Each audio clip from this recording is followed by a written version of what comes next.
La notion de je suis le tout nécessite quelques éclaircissements, car il semblerait qu'elle amène quelques confusions de compréhension, d'interprétation. Tant que cela reste des concepts et que ce n'est pas vécu en direct, eh bien ça peut être mal compris. Alors bien sûr que je vais devoir utiliser des concepts, des mots pour l'expliquer, sachant qu'ils ne peuvent pas décrire la réalité qui est justement au-delà de tout ça et indescriptible.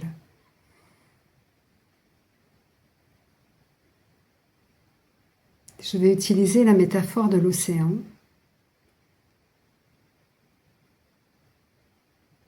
Cette image va permettre peut-être de simplifier la compréhension. Et donc, l'océan, la totalité de l'océan, on peut dire que c'est à la fois effectivement ses profondeurs, hein, et puis toutes les vagues à sa surface. Mais son unité, c'est l'eau qui la compose, qui compose le tout, qui compose l'océan. L'océan est en fait le concept et la réalité absolue de ce qu'est l'océan, c'est l'eau.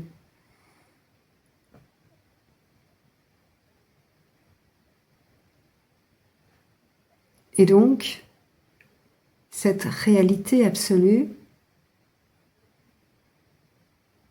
en fait, elle est incorporelle, elle ne peut pas prendre de forme. Elle paraît simplement prendre des formes. Et c'est comme ça, c'est le grand jeu de la Maya, le grand jeu divin.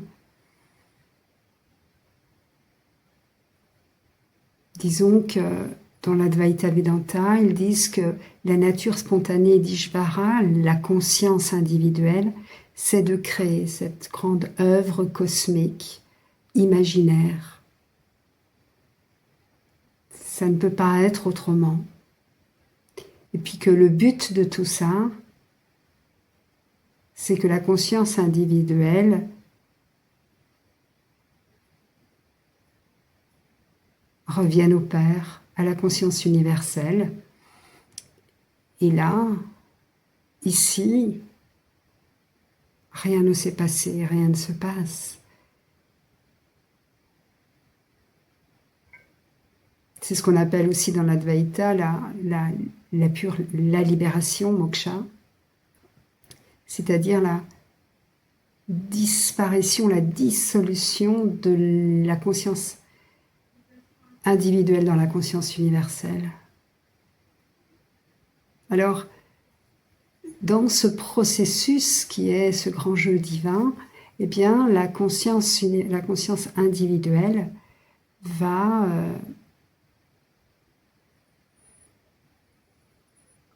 avoir différentes réalités relatives, n'est-ce pas, mais toutefois, selon l'angle de vue à partir duquel elle perçoit, elle voit, et ça va dépendre donc de sa propre réalisation.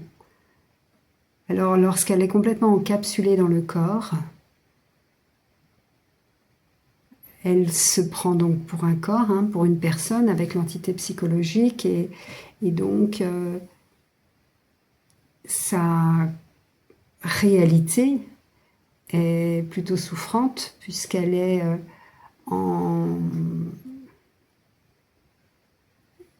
correspondance avec cette limitation, cette impression de limitation. Et donc, c'est cette souffrance qui va amener la conscience à voir qu'elle est en fait libre et qu'elle n'est pas du tout encapsulée dans le corps. Et c'est dans cette... c'est un peu dans... C'est comme la coquille, la capsule qui se brise, et puis il y a la compréhension pour la conscience qu'elle est libre.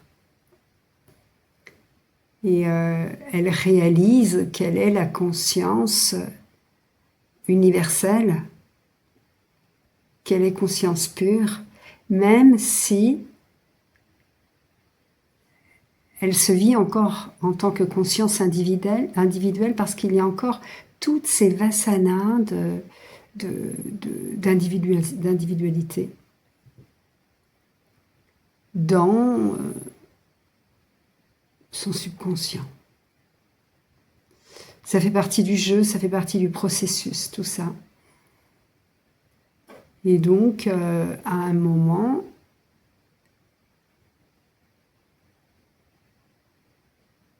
la conscience pure, qui s'est reconnue en tant que conscience pure, réalise que toutes ces formes, que toute sa création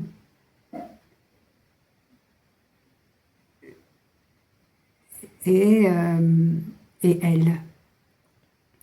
Elle réalise qu'elle est le créateur et la création en même temps, sauf que la création ne peut pas tenir, n'est pas vue comme quelque chose d'absolument réel, parce qu'à peine c'est créé que c'est décréé. Donc c'est un grand mystère. C'est un mystère insondable.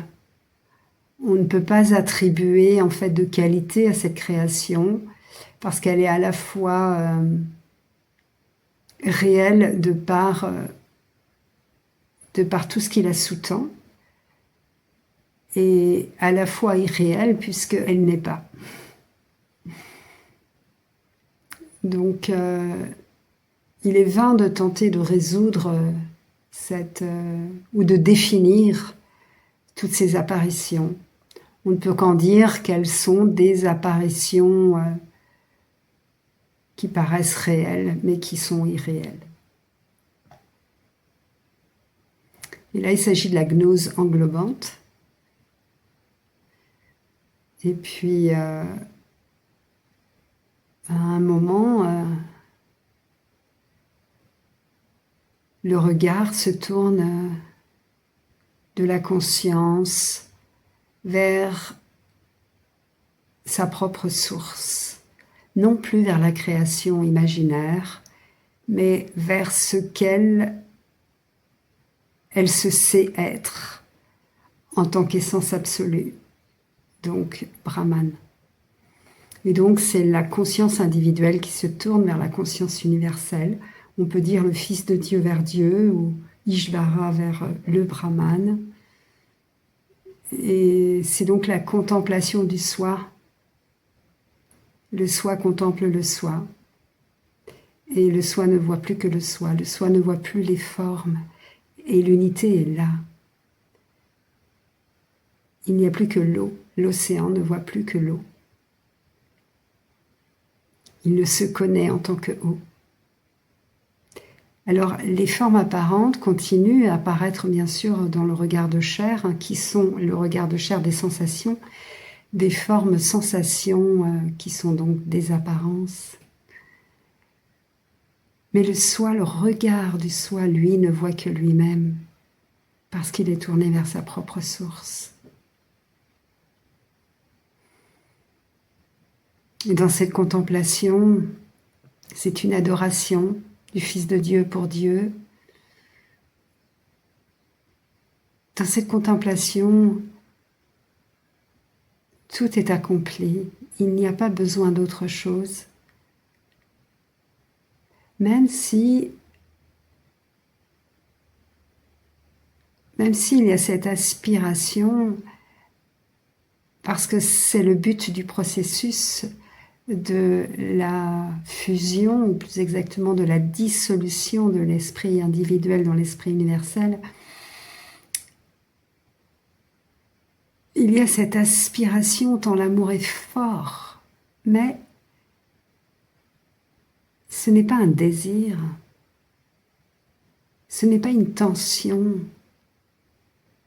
Cette adoration, elle est sans tension, c'est amour, c'est cet amour divin du Fils pour le Père.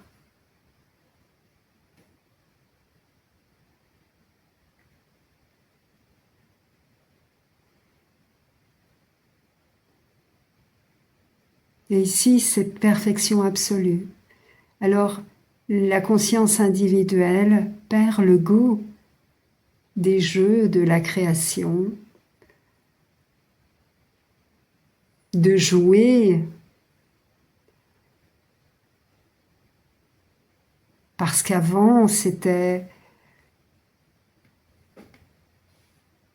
faisait partie du processus de jouer à créer, même si tout ça était su comme irréel.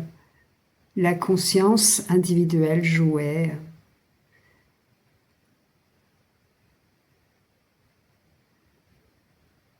Au jeu de l'existence, on peut dire.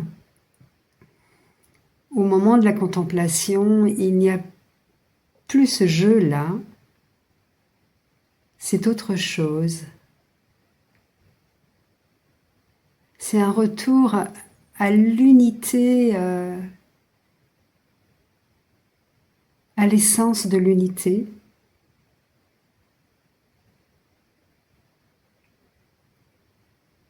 C'est comme une immobilité vivante et toujours nouvelle. Donc, quelle que soit la réalité que vit la conscience individuelle que tu es, réalité relative, hein, eh bien, elle fait partie du processus, c'est que le processus se mène lui-même et qu'il est bon de connaître le but ultime de ce processus qui est non pas de continuer à jouer pendant des éons, encore que ça peut être, mais le but, c'est de revenir à la maison. Et ce retour à la maison,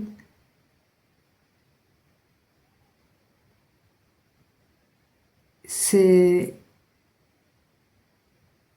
la plus douce des simplicités et à la fois la plus grande des puissances, c'est la puissance suprême parce que il n'est besoin de rien d'autre, parce qu'il n'y a que cela, parce que ça dissout tout le reste, ça guérit tout le reste, ça guérit les vasanas qui continuent à apparaître dans le champ de conscience, mais la contemplation du soi les guérit, les brûle, parce que ça fait partie du processus, c'est comme ça.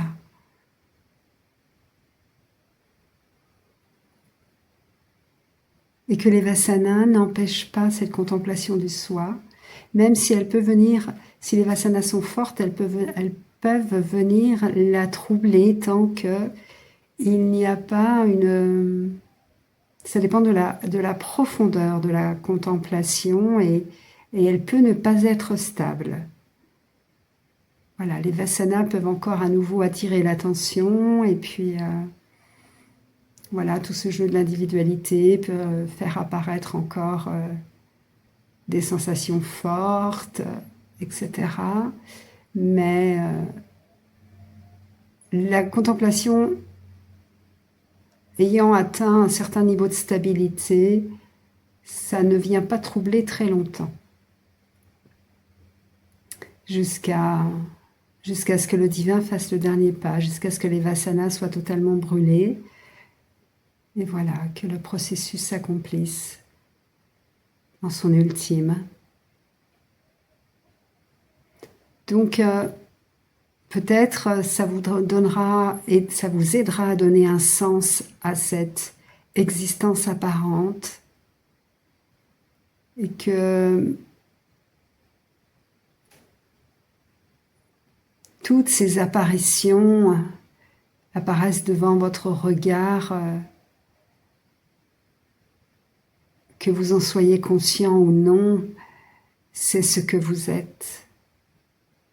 Ce regard, cette conscience, ce substrat divin, cette réalité absolue, le soi,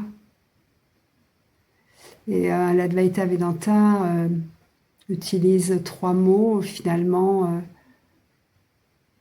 pour tenter de définir la nature de cela. Eh bien, Sat Chitananda, qui est être, conscience et béatitude.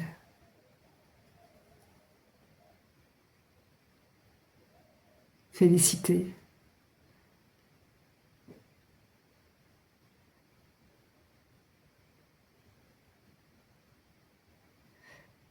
C'est pas vraiment un message d'espoir qui veut être donné ici,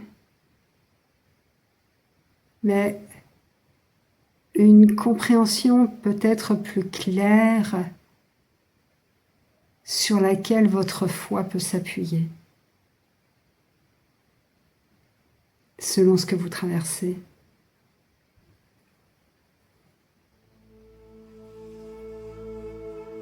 Voilà, donc tout ça est sous-tendu par la seule réalité absolue qui soit.